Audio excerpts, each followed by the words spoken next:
And a very happy welcome to all my new subscribers. Well, in the last video I promised you we are doing something completely different to the JK BMS or the Gobelpower do-it-yourself box. Well, turns out this was a total lie. Guys, welcome back to the off-grid garage here in super sunny winter Australia. Look at this, beautiful. Yeah, pure sunshine is not so good for me. I'm making 3 times more energy if it's cloudy than if it's sunny, due to the shading here. This is just what winter is here. Nothing different to your winter when you hardly make any energy. Well, we've got the pool fence. Oh, this is reflecting. We've got the pool fence system running here. And this gives us an additional 3, 4, 5, 6 kilowatt hours a day. We are limping through the last days of autumn now. From next week, it is official winter start.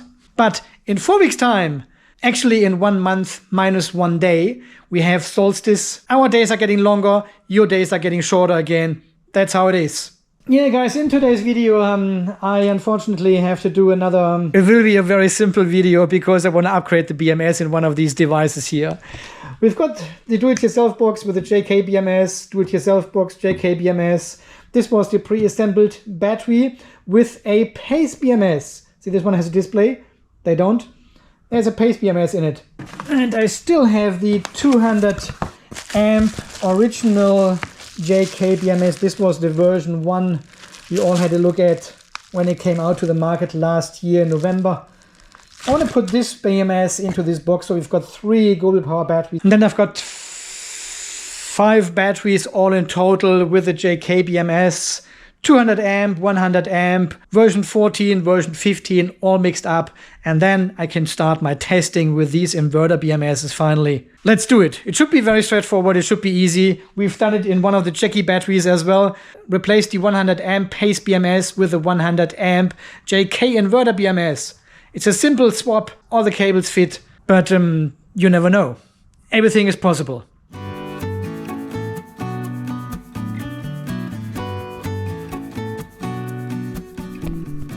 Geez, I'm starting taking this whole battery apart. I just took out the screws of the epoxy sheet here. We don't need access to the battery, we only need access to the BMS. And also took the handle off already because I wanted to remove the front plate.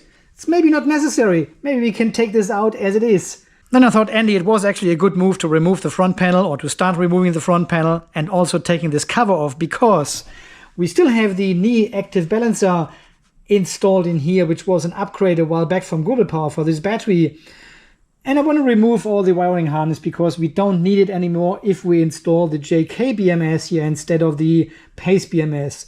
This one has only a 150 milliamp passive balancer, while the new JK has a 2 amp active balancer and will be totally able to take care of all these battery cells here. And we don't need half of the wiring anymore. So we clean this all up now, and because of this design with the cabling here, I will not be able to take out this BMS plate with a balancer behind without removing the circuit breaker. So we have to take out the front panel anyway. So all this work was not unnecessary.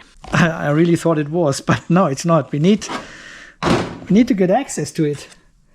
All right. And I'm just seeing here, for whatever reason, we have a lot more space behind the circuit breaker and the actual BMS. I'm actually easily able to take out all these balance cables here without breaking my fingers.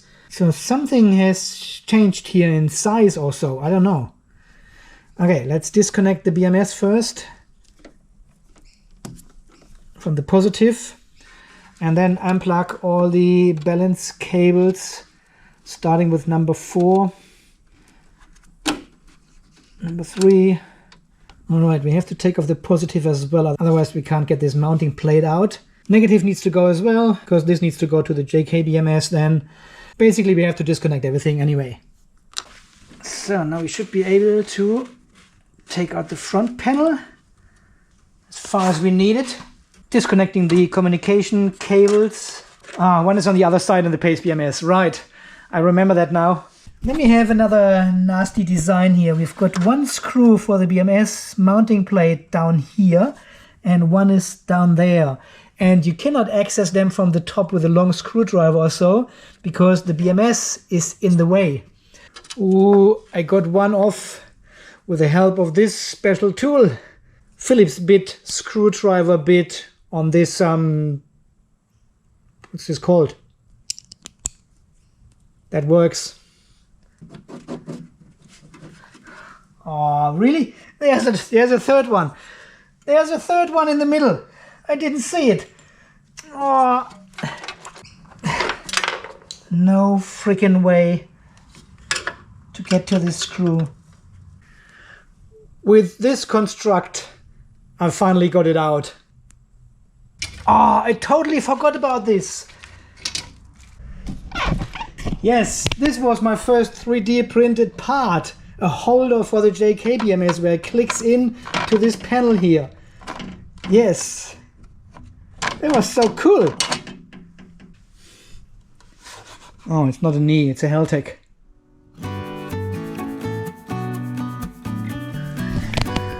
I somehow knew it wouldn't be an easy swap. When we had the do-it-yourself box and the SR1, the pre-assembled box next to each other, I said, man, look at this long BMS. That's the 200 amp Pace BMS. It's massive, big heatsink. The JK BMS looks tiny in comparison. Look at this. That is huge. Oh, this is tiny. And therefore these holders, they're not holding the JK BMS. Definitely not. Not another adapter plate I need to print. But yeah, it looks like it. Well, if you may remember when we did the swap in the JK battery here, we took the 100 amp Pace BMS out and put the 100 amp JK BMS in. It was a direct swap. All the standoffs, all the screws, all the connectors, everything worked. But here with the 200 amp, it's a completely different animal. This does not fit at all. Okay, let's see if we can do a quick and nasty one here.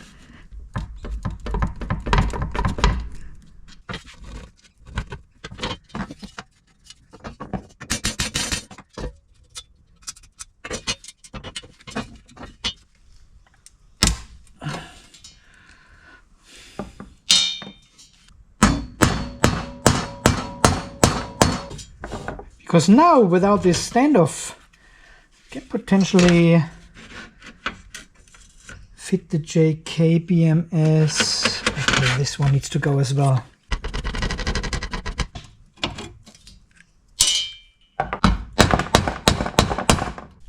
It is a mounting plate after all. And we just mount the BMS directly onto the mounting plate. I don't really see the need for any standoffs for this BMS actually, because it has a large aluminium back anyway for cooling, and now it sits on this even larger cooling metal plate.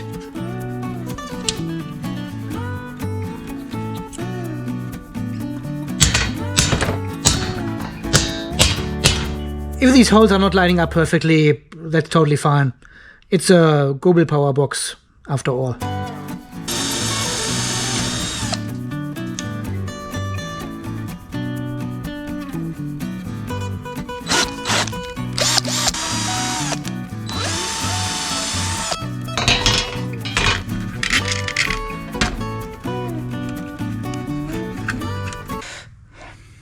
They're all lining up.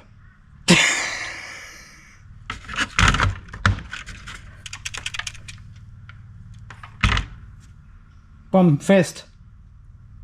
Okay, let's connect the link cables from the BMS to the battery. Need to go this way or the other way around. And this time I'm going to replace the communication board as well, because we have seen in the JK battery, when we keep the Pace BMS communication board, which actually works 100% with the JK BMS as well. It's 99.9% the same board. It all works, but your ADS or your dip switches, they are actually upside down. So this position here, which is usually position 8, is now position 1. And your position 1 is position 8. So everything is mirrored basically. So there could be a small variant in the chips or in the software or in the programming running on this PCB. So we just quickly replace this communication board with the original JK BMS comms board. Look at this. You couldn't actually tell which one is which, right? Looks 100% the same from the front.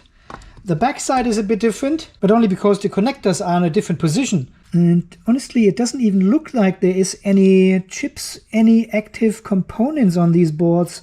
They're really just PCBs connecting all these ports to the connectors, and then it goes from the cable directly to the BMS. So there's nothing obvious which has changed here, but still there's a slight difference in the programming of the dip switches. Maybe these are wired the other way around or something, I don't know. The one with the numbers and letters on it is the Pace BMS, and the one without anything is the JK BMS. So I'll be putting this one in, and thankfully all the holes, everything fits. I'm pretty sure this comes from the same factory. And another thing we have to replace, unfortunately, is the positive cable going from the battery to the BMS. See, this one is a female inside, and the one from the JK further to the right is a male. I don't know why they have done that, but you cannot 100% replace it. You have to replace this cable here as well. So I need to crimp a 3mm ring lug onto this cable here to connect it to the positive terminal. No big deal. Oh, hang on, wait. We need to make sure the 2 dots are at the front. So this way is correct. You're asking where I got this amazing, functional, super handy crimper from? That is a very good question. Why don't you have a look in the description under the video?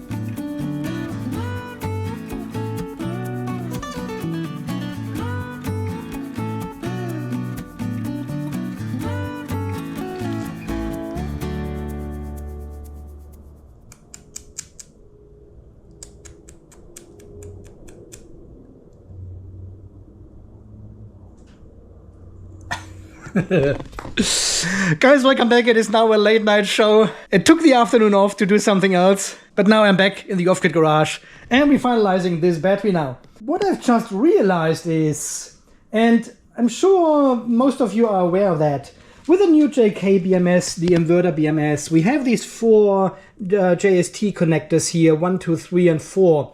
Which connects to your terminals via the balance cables. And with the cabling there is a weird thing happening, because 2 of these cables are connected to the same battery usually.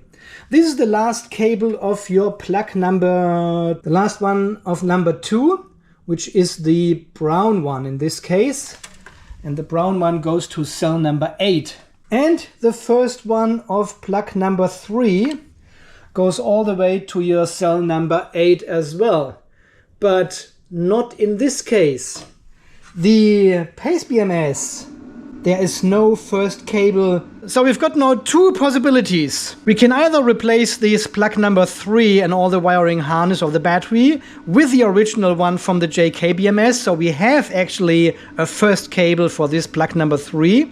Or we can just leave it as it is and see what happens. And this is exactly what I'm going to do. I want to see if this cable is actually necessary, because it connects to the same battery number 8. So if the JK really needs that to measure... What is it measuring? Yeah, guys, let's find out. Let's find out. I think it is not necessary. I think it is a relict from an older design of this battery. And this is exactly when we had this link here between the two, between battery number 8 and battery number 9. This link was actually not a bus bar, it was a fuse. And we had one cable on one side of the fuse and the other cable on the other side of the fuse. And if the fuse triggered or blew up, we had basically 2 24-volt batteries, and the BMS could still measure these batteries because it had one cable connected to each side. So this was basically the new negative then. It's just a theory I read somewhere, I think. And I think Gobelpower was the first manufacturer who had actually a fuse in this position here. Right at the beginning when these batteries came out on the market, it was just the BMS. I don't think there was a breaker actually. They had a BMS and the fuse here in the back as the link between these 2 24-volt batteries. But leave your story down below. I'm always keen to read that. So let's put the JK BMS into this box here and connect it without the second cable connected to battery number 8.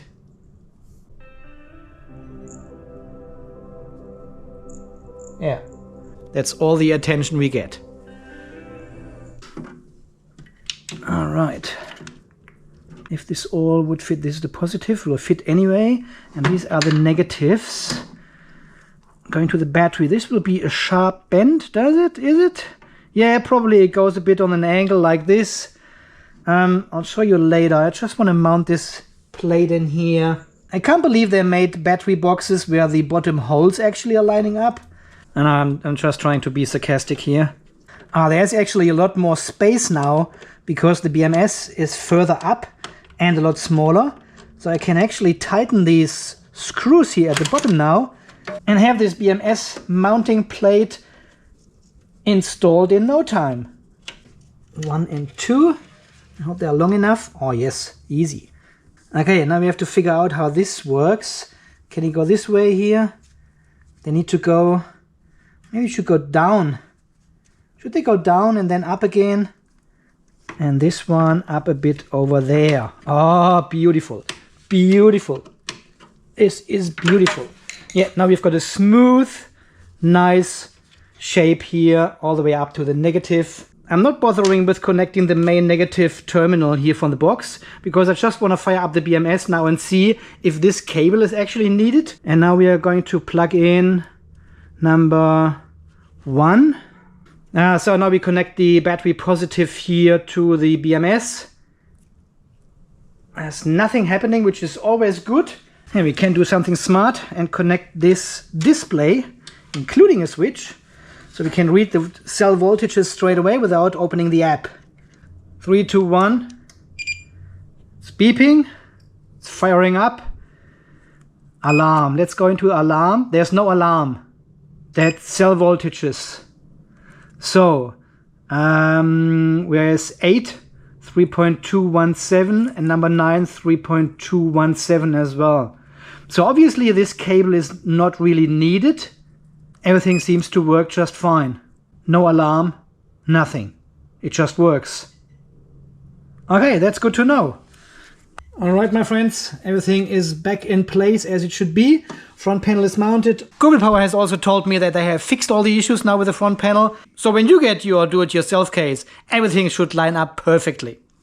If not, let me know and I'll make more videos. Okay, so this is how it looks like now. We still, unfortunately, we have this very sharp bend here, which I believe I didn't pick up on when we opened this case for the first time. So this is the pre-assembled battery, you know, it came like this from the factory. And the same down there with the small link from the positive bus bar to the circuit breaker. It has a very sharp bend there as well. Directly after the ring lock here, you can see it how it bends. There's no copper exposed, so the insulation of the cable goes all the way into this heat shrink, but it's still not really a good design here. Smooth bend here going to the negative and smooth bend going from there to the negative terminal of the front panel.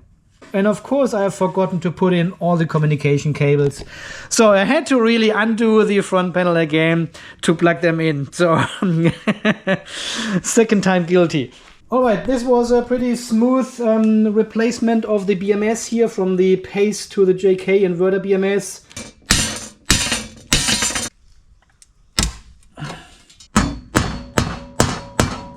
I removed the active balancer here as well, cleaned up all the cabling. And let's turn it on. Everything turns on. There's no alarm or something. Got 3 lights. The running light is there. Everything seems to work just fine. It's showing up as number 2. Yeah, this should be 1, 2, 4, 8. So number 2 should show up on the app. I haven't got my mobile phone here. Really? Do you want me to go back to the house now to get the mobile phone? Jeez. Okay, you wait here. Don't touch anything. I'll be right back. Oh my god. Okay, starting the JK BMS app. And you can see the PB2A whatever. And it says 02 at the end. If I... Here, have a look. Have a look. This is how you can identify if you have more than one battery, which one to connect to. If I push the other one up as well, we've got now number 2 and number 4 up in the on position. So it should show us number 6. If I do a scan here again, Yep, there it is, 06 at the end, see? So you can easily identify the BMS. We click on it, get the 2 beeps, and there it is. There's our Gobelpower battery with the JK BMS included now. All right, so this is the third battery with the JK BMS now we have here, and this is the version 14.20. Power on times, 35 times. Yeah, that was my test BMS for a while, so I turned it on and off quite a few times. So, wait, what? You mean this hole here? Yeah, come on. I've got the measurements already here for this hole, and I'm going to 3D print something, and there will be the 2-inch display going in as well for the JK BMS. Not that we need a display, it is just to cover this hole up, which was the old display, and we just put a new one in. But I'll do this at a later stage. They haven't arrived yet. They are somewhere in between China and Australia here. And then I have to make a similar front panel like this one here. Yeah. Which clicks into this opening and covers these holes and writing here as well. Because we don't have any buttons on this display and gives you only basic information. So that's all. I'm closing this all up now, and then we are ready for our big test with all the JKs connected to each other. We've never done this. We've connected 2 of them together just to see the functionality and everything. But now I want to go a bit more in production with these JK Inverter BMSs. So many people have them now, and there are so many questions out there on the forums and everything, how they actually work, how they perform when you have more than 2, 3 or 4. So I have 5 batteries now with the JK BMS, and we can connect them all, have the communication set up between all the BMSs and also the Victron system over there. We will not be able to fully charge these batteries because there's almost no sun outside, but we can charge them a bit and see how everything works. As always, guys, thank you so much for watching. Thanks for all your amazing support. You are amazing. You are the best. We've got 87 million subscribers here on this channel. Thank you very much, and welcome to everyone new here. Yeah, a couple of zeros have fallen off. And a special thanks always goes to these wonderful and beautiful people who are donating to the channel, joining the membership where you get a tiny bit of extra material, but also a big thank you to everyone who is leaving comments and liking these videos, sharing them on forums. I see these videos popping up here and there, so thank you very much for sharing. This all helps and makes these videos possible. Until the next video, guys. Exactly. You stay charged, stay safe, and thanks again for watching. See you then. Bye-bye. It's good. I like it. It's a good build.